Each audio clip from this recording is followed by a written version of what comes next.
Most people imagine World War III beginning with a declaration, diplomats on television, warnings broadcast to populations, time to prepare.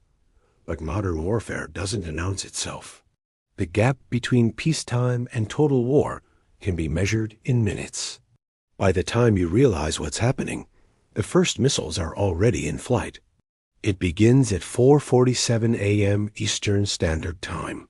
You're asleep when it starts. No sirens, no advance warning. Just the sudden activation of the emergency alert system cutting through overnight radio silence. The tone is wrong sharper, more urgent than the monthly tests you've learned to ignore. Within 60 seconds, the message arrives. DEFCON 1. Strategic attack confirmed. Multiple inbound threats detected. This is not a drill. Seek immediate shelter. Await further instruction. The world has 22 minutes. At 4:48 a.m., radar installations across North America track objects that shouldn't exist. An ORAD's Cheyenne Mountain facility confirms what satellite systems detected 3 minutes earlier. Ballistic trajectories originating from submarine-launched platforms in the North Atlantic and Pacific, approximately 800 miles offshore. The time to impact varies by target, between 18 and 26 minutes, depending on trajectory and payload. Strategic Command initiates continuity of government protocols. Key officials, those within reach of secure facilities, begin evacuation to hardened bunkers in Virginia, Maryland, and undisclosed locations across the continental United States. Most Americans sleep through these first minutes. The alerts reach phones, but many devices are silenced overnight. Emergency broadcasts activate on television and radio, but few are awake to receive them. In major cities New York, Washington, D.C., Los Angeles, Chicago, Seattle early risers notice first. Joggers on pre-dawn runs. Shift workers driving to factories. Insomniacs scrolling through news feeds that suddenly fill with unverified reports and official warnings. They have minutes to make decisions that will determine everything. At 4:51 a.m., the first evacuation attempts begin. Not coordinated, not orderly. Individuals reaching the same conclusion simultaneously. Leave now or shelter in place. In cities identified as probable targets capitals, military installations, strategic ports, some residents rush to vehicles and head outward, away from population centers. But 22 minutes isn't enough. Interstate highways, designed for gradual morning traffic buildup, cannot accommodate sudden mass exodus. Within 8 minutes, major arteries become parking lots. Cars stall from accidents, panic, or drivers simply abandoning vehicles to run on foot. The evacuation becomes a trap.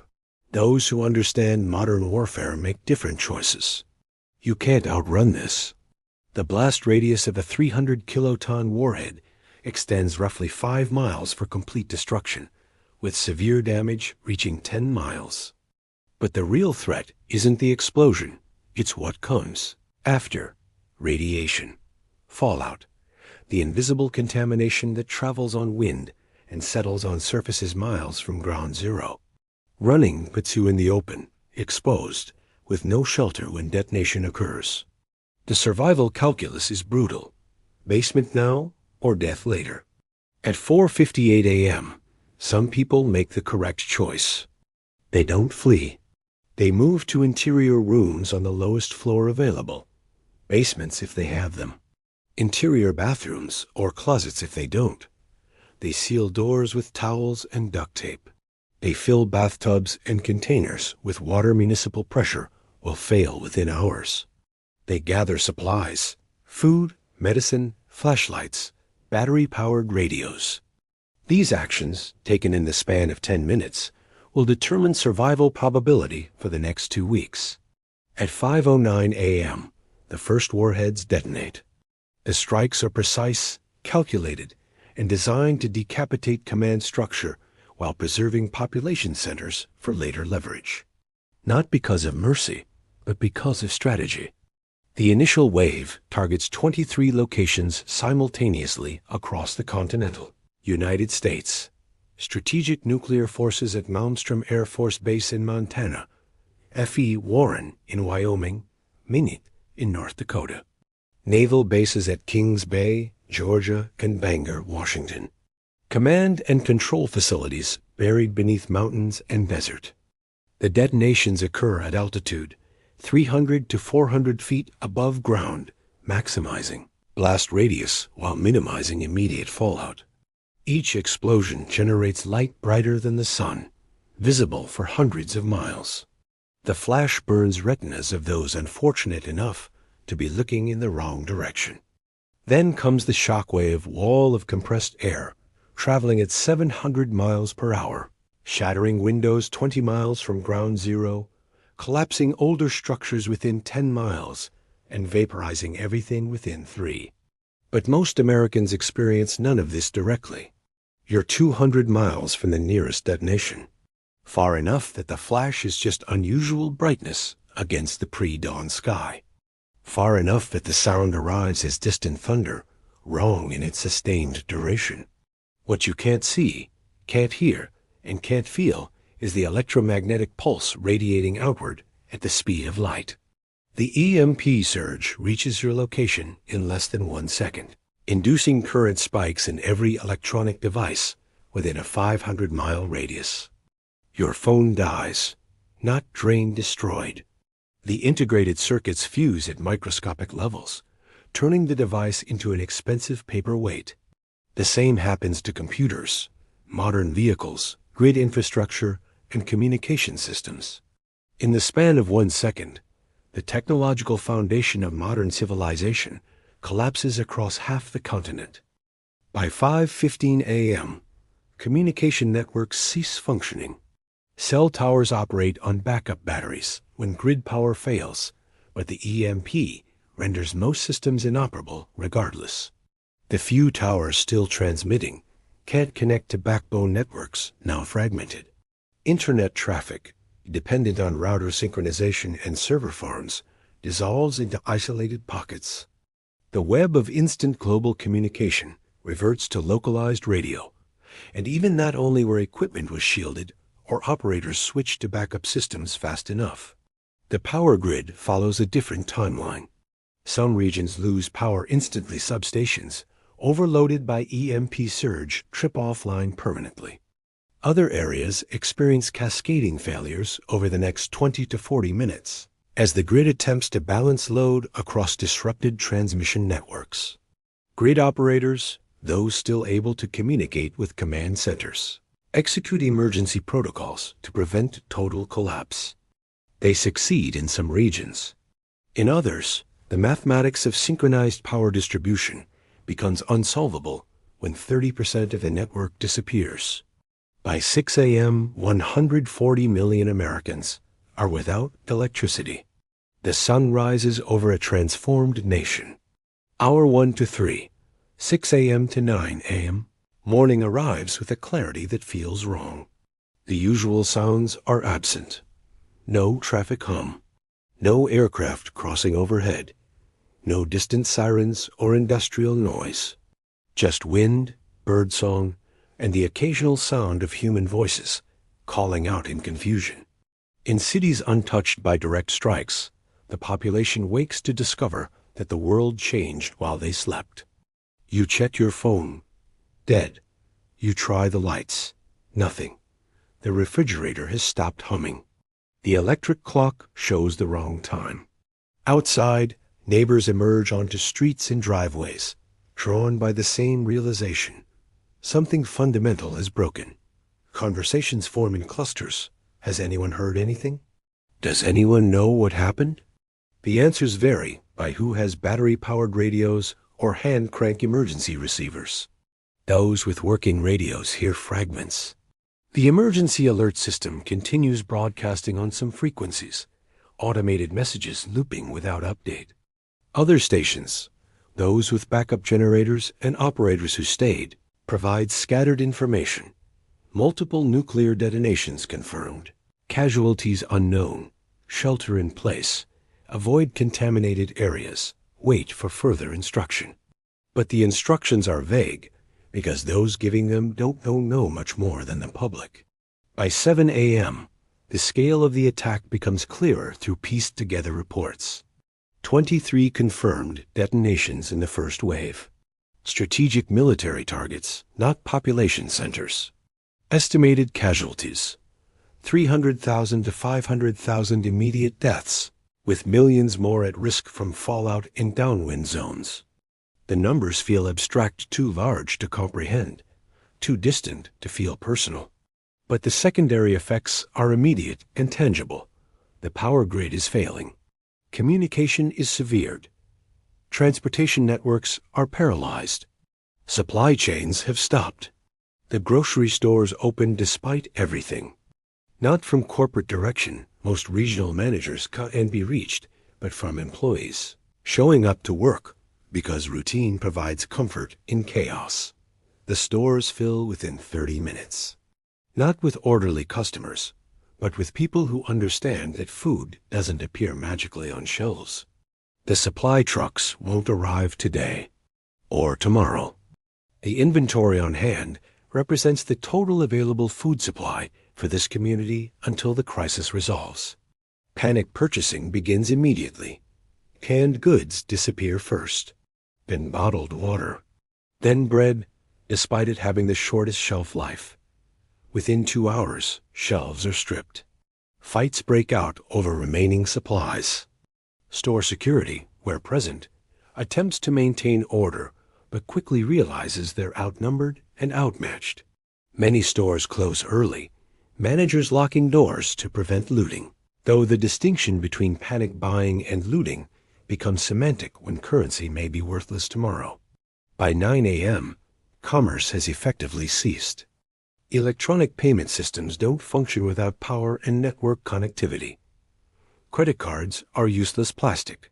Debit cards access accounts that exist only as electronic records in servers now offline. Some stores accept cash, but making change becomes problematic when the registers don't open and bills need to be calculated manually. The economy hasn't collapsed, it's simply frozen, locked in a state that requires infrastructure no longer available. Hour 3 to 6, 9 a.m. to noon. The first wave was strategic. The second wave is tactical. At 9:23 a.m., additional detonations occur at 8 major metropolitan areas: military ports, defense contractor facilities, logistics hubs. The targets are San Diego, Norfolk, Charleston, New London, Jacksonville, Pearl Harbor, and 2 classified locations. These strikes use smaller yields 80 to 150 kilotons, but proximity to population centers means casualties spike dramatically. Each city loses its port, its shipyard, its naval infrastructure. Each city also loses 50,000 to 200,000 civilians in the initial blast, with hundreds of thousands more injured or trapped. You hear about this through radio reports, if you're fortunate.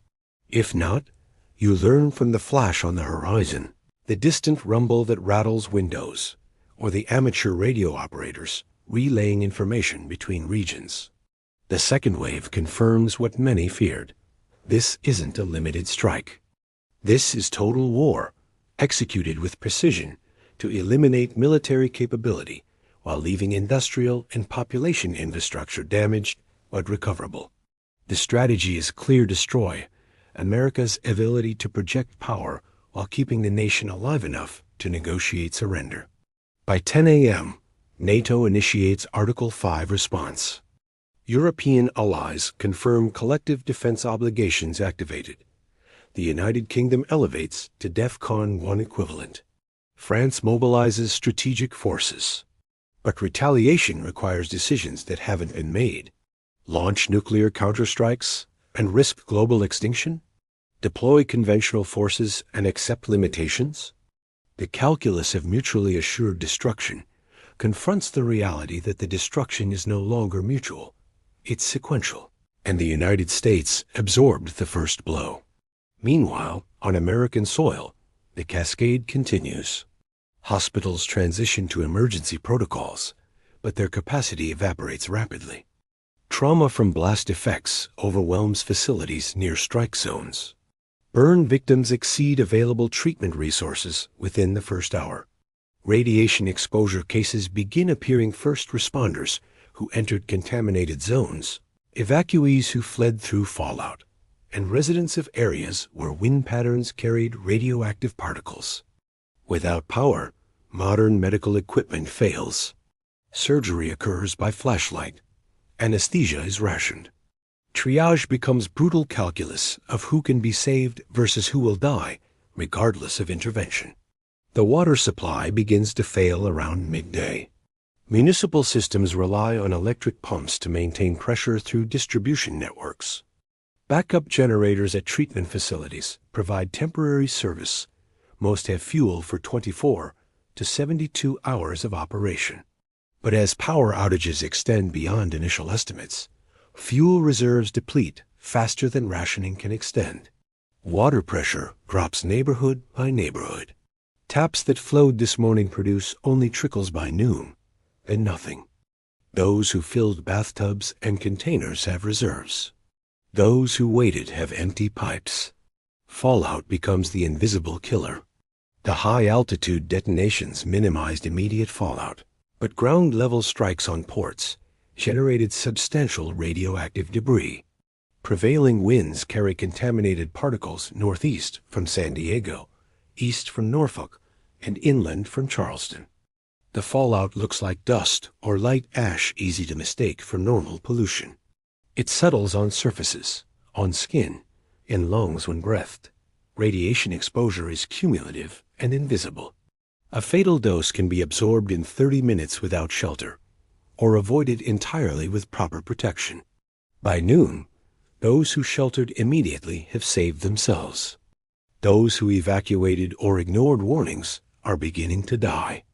Hour 6 to 12, noon to 6 p.m. The first 12 hours establish the pattern that will define survival.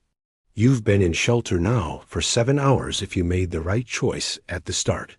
The radio, if you have one with working batteries, provides fragmentary updates. The president is confirmed safe, relocated to an undisclosed facility. Continuity of government is in effect. DEFCON 1 remains active. Casualties are estimated in the millions, though precise counts are impossible without functioning communication infrastructure. The message repeats: remain sheltered, conserve resources, await further instruction. But instructions are abstract when needs are immediate. Water. You've consumed perhaps 2 liters since waking the minimum for basic hydration. If you filled containers, you have reserves. If not, you're already in crisis. Food is less urgent. Humans survive weeks without eating, but hunger is psychologically destabilizing. Toilet facilities become problematic when water pressure fails. Improvised solutions. Buckets lined with plastic bags work, but violate every instinct of modern sanitation. The degradation of comfort happens faster than expected. By afternoon, community dynamics begin to crystallize. In neighborhoods where residents know each other, cooperation emerges organically. Someone with a generator shares power to preserve food. Someone with medical training becomes the de facto community health resource. Information from working radios gets shared house to house. These informal networks form the foundation of survival. Distributed resources last longer than hoarded supplies, and collective knowledge exceeds individual understanding. Other communities fracture under pressure. Where trust is absent, fear dominates decision-making. Homes become fortresses, residents armed and suspicious. Approaching a neighbor's door becomes a calculated risk. Will you be welcomed as someone seeking mutual aid, or shot as a potential threat? Both responses occur across America during these hours. The difference between cooperation and competition often hinges on single individuals. One person choosing openness creates a model others follow, while one act of violence triggers cycles of retaliation. By 3 p.m., the transportation network is completely paralyzed. Airports closed within the first hour of the crisis. No air traffic control, no ground power for aircraft systems, no fuel pumping capability. Commercial flights in the air, when the strikes occurred, either diverted to unaffected regions or made emergency landings with remaining fuel. Passengers are stranded in terminals designed for temporary occupancy, not extended shelter. Food service exhausts supplies rapidly. Restrooms become unusable. Thousands of travelers trapped in concrete buildings with no power, limited resources, and no information about when or if normal operations will resume. Highways remain clogged with abandoned vehicles. Those who fled in the first minutes ran out of fuel or broke down when EMP-sensitive electronics failed. The newer the vehicle, the more likely it stopped functioning. Cars manufactured before 2000 with minimal computer systems had better survival rates. But even functional vehicles face impassable roads blocked by disabled traffic. The result is a frozen snapshot of evacuation families still sitting in cars, waiting for movement that won't come, slowly realizing they're stranded miles from home with no viable path forward or back. By 6 p.m., the first day is ending. The sun sets over a nation transformed. 12 hours ago, America was the most powerful military and economic force in human history. Now it's a fractured collection of isolated communities, each struggling with the immediate mathematics of survival: water, food, shelter, and safety. The federal government exists, but can't project authority beyond the facilities where officials shelter. State governments attempt to coordinate response, but communication barriers reduce effectiveness. Local authority, police, fire, emergency services operates where resources permit, but many first responders abandoned posts to protect their own families. Our 12 to 18, 6 p.m. to midnight night arise without artificial light to push it back. Cities that once glowed visible from space now sink into darkness, punctuated only by scattered fires burning unchecked. The lack of light is disorienting, even in suburban areas. Streetlights remain dark. House lights don't shine from windows. The ambient illumination that made night navigable has vanished. What remains is true darkness, the kind humans evolved fearing, where threats are invisible until they're immediate. Security concerns escalate after dark. During daylight, social norms retain some power. Visible witnesses discourage violence, and cooperation seems rational. Darkness erodes those constraints. Break-ins begin in communities where cooperation failed to establish. Some are desperate scavenging for supplies. Others are opportunistic theft by those who recognize that law enforcement is absent. Home defense becomes personal responsibility. Those with firearms maintain watch. Those without improvised locks, barricades, noisemakers to alert neighbors. But most Americans experience the night in quiet isolation. You're in your home, sheltering in an interior room or basement. The radio continues broadcasting when you turn it on, but the messages haven't changed significantly. Remain in place. Conserve resources. Avoid contaminated areas. The advice is sound but incomplete. How long to shelter? When is it safe to emerge? What comes next? The absence of specific guidance reflects the reality that those in charge don't have answers either. They're managing a crisis beyond existing protocols. By 9 p.m., casualty estimates are revised upward. Initial blast deaths, approximately 2 million. Immediate casualties from trauma, burns, and building collapse, another 3 million. Projected deaths from radiation exposure over the next 2 weeks, 4 to 8 million, depending on shelter discipline and fallout patterns. The numbers are incomprehensible at scale. 8 million dead equals the entire population of Virginia, or Washington State, or New Jersey. Gone in 24 hours, with millions more dying slowly over the coming weeks from exposure that's already occurred. The international situation deteriorates hour by hour. Russia mobilizes ground forces westward, 200,000 troops moving toward European borders within 12 hours of the initial strike. China increases readiness posture, positioning naval assets near Taiwan and the South China Sea. The intent is unclear: opportunistic expansion while America is paralyzed, or defensive positioning against potential U.S. retaliation. NATO scrambles to interpret signals and coordinate response, but the alliance faces paralysis. Collective defense requires the United States as anchor, and that anchor is currently fighting for survival at home. By 11 p.m., the first day is nearly complete. You've survived 18 hours of World War III. Not through heroism, there are no heroes in basement shelters. Not through luck, though chance always plays a role. Through composure. Through making correct decisions in the first minutes when most people made wrong ones.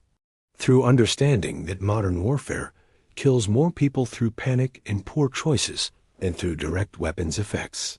The blast radius of a nuclear weapon is finite.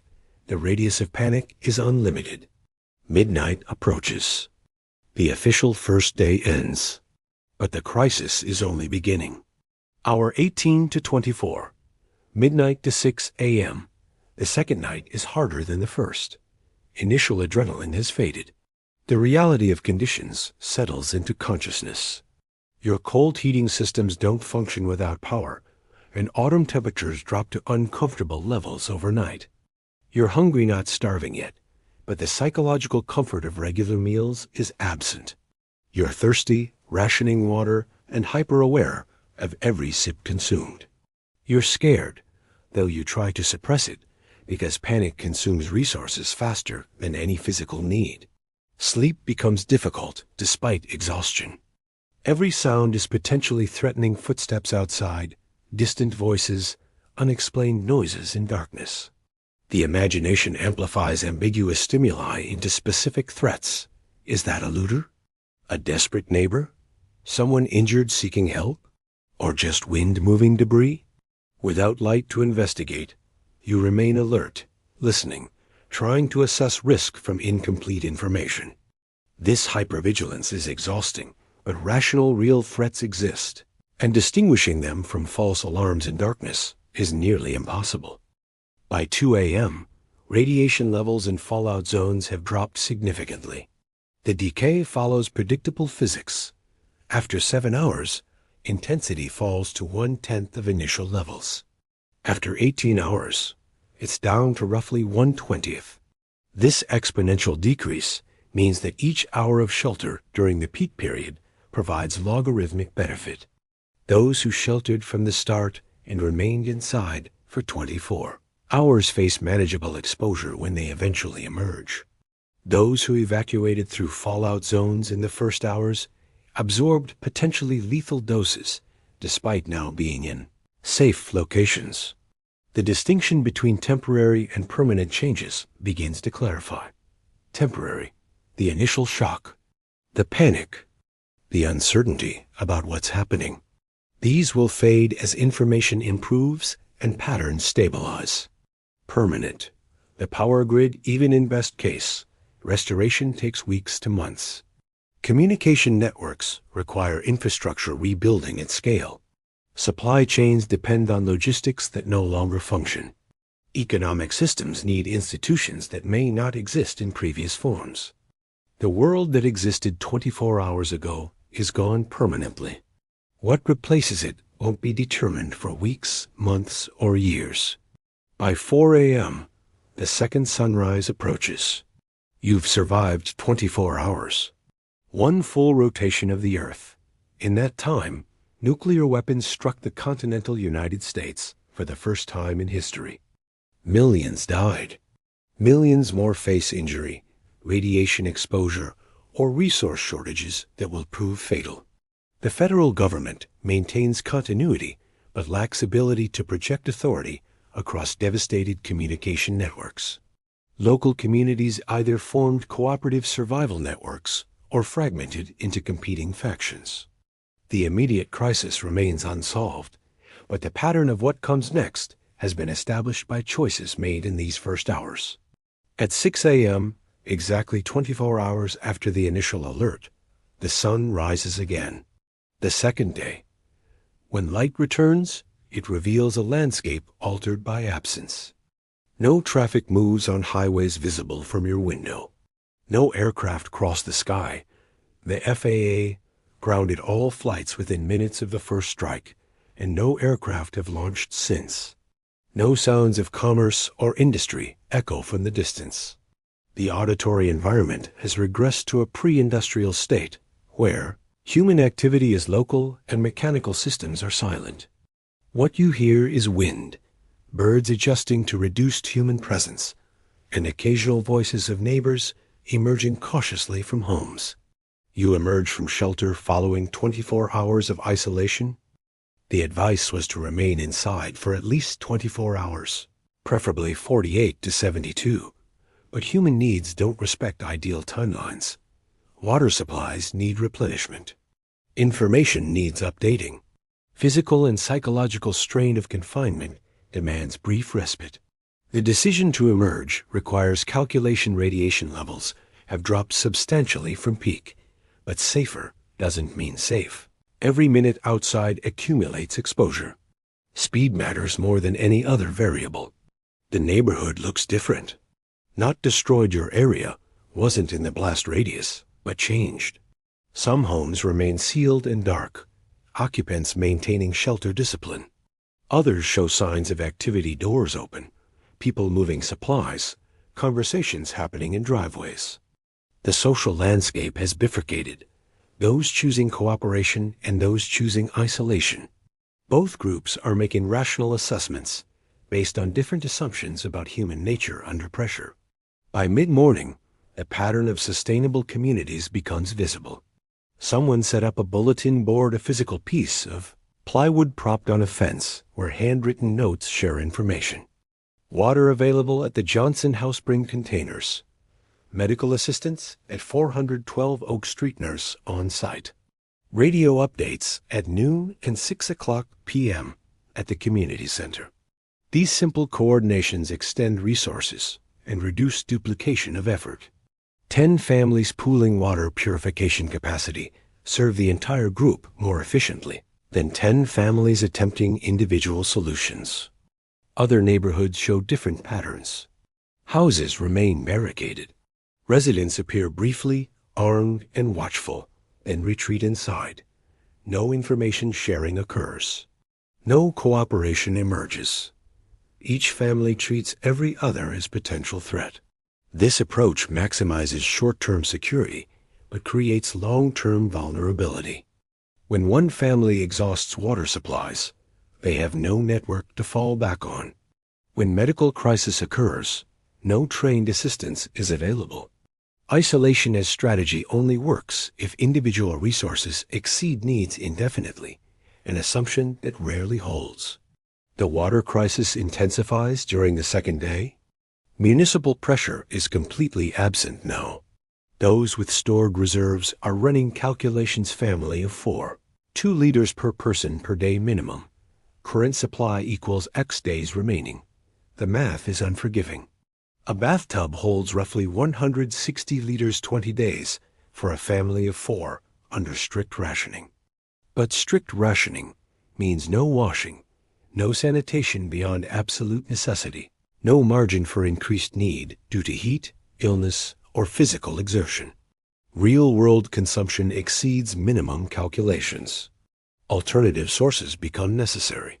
Rainwater collection if weather permits. Natural sources, streams, ponds, lakes if available, and if contamination risk is acceptable. Swimming pools contain thousands of gallons, but chlorinated water requires treatment or causes digestive issues.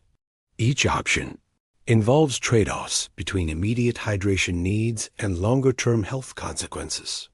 Without laboratory testing impossible in current conditions, assessing water safety becomes educated guessing.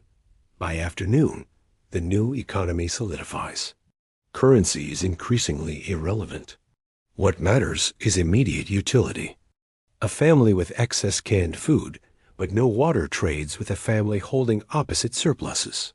Someone with medical skills barters treatment for food and security assistance. A mechanic repairs generators in exchange for fuel shares.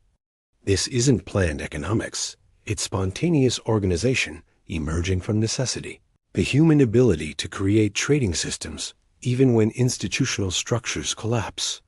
The psychological burden of day 2 exceeds day 1. Initial shock provided adrenaline-fueled focus. Day 2 brings exhaustion, delayed grief, and crushing awareness of how long this may last. Children ask questions parents can't answer honestly without causing panic. Adults maintain facades of control while privately calculating impossible mathematics. How long can we sustain this? What happens when medicine runs out? When winter arrives? When supplies exhaust? These questions don't have comforting answers. By the end of 24 hours, the foundations of whatever comes next have been laid. Those who sheltered immediately and maintained discipline face manageable radiation exposure. Those who panicked and evacuated absorbed potentially fatal doses.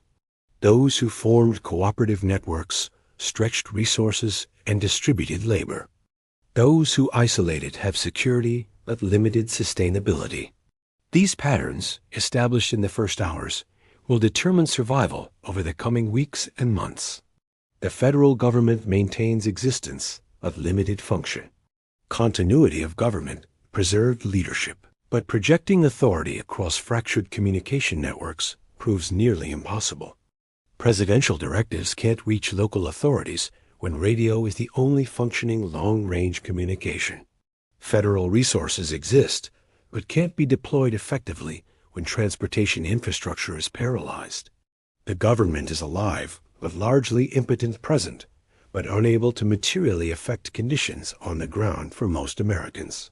Local authority fills the vacuum where it can.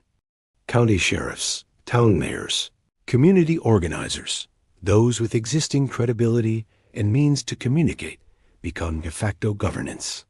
They coordinate resource distribution, establish security protocols, and make decisions traditionally reserved for state or federal levels. This devolution of authority isn't planned. It's necessary. When central coordination fails, local solutions emerge or communities collapse. There's no middle option. By the second day, survival priorities have crystallized into hierarchy. Water first, 2 liters per person per day minimum. Without this, death occurs in 3 to 5 days, regardless of other resources. Shelter second, protection from radiation, weather, and threats. A sealed interior space with supplies. Food third. Humans survive weeks without eating. Discomfort is severe, but death is distant. Security fourth. Protection of water, shelter, and food from those who failed to prepare or chose competition over cooperation. These priorities seem obvious in analysis, but were violated by millions during the first hours. Those who evacuated prioritized escape over shelter. Those who panic purchased food but ignored water made fatal miscalculations. Those who isolated completely sacrificed long-term sustainability for short-term security. The mathematics of survival is brutal to those who miscalculate. The question, what happens next, has no single answer. For some communities, those with water sources, food stockpiles, cooperative networks, and defensible positions, the situation is serious, but survivable. They face months of hardship, but the foundation for endurance exists. For others, urban centers with millions of residents, depleted resources, contaminated water, and fragmented social structure, the mathematics becomes unsustainable within weeks. No amount of rationing extends supplies indefinitely when demand exceeds availability by orders of magnitude. For individuals isolated from both categories, those trapped on highways, in airports, in structures without supply survival measured in days rather than weeks. The first 24 hours didn't determine who lives and dies, but they established the probability distributions. The world 24 hours after World War III begins is not the world that existed before. It continues. The sun rises and sets. Weather patterns follow seasonal norms. The physical planet is unchanged except for 31 circular zones of destruction and contamination scattered across the United States. But the human world, the invisible systems of communication, commerce, authority, and assumption, has fractured permanently. America's status as superpower ended in the first hour. Not from military defeats, substantial strategic forces remain intact. Submarines still patrol, carrying enough firepower to destroy civilization. But power requires more than weapons. It requires industrial capacity, logistical networks, economic leverage, and institutional stability. The strikes eliminated none of these permanently, but degraded all of them severely enough that recovery timelines extend years, not months. During that recovery, global power balances will shift in ways impossible to predict, but certain to occur. The illusion of invulnerability shattered irreversibly. For generations, Americans assumed homeland immunity from the catastrophic violence afflicting other regions. The oceans provided buffer. Technology provided advantage. Military superiority provided deterrence. All true until they weren't. The strikes, even if limited, even if aimed at strategic rather than population targets, prove that homeland security is conditional, not guaranteed. The psychological impact of this revelation exceeds the physical damage of the weapons. The first 24 hours taught lessons that will resonate through whatever future emerges. Survival depends less on stockpiles than on composure. The families who endured weren't necessarily the best prepared.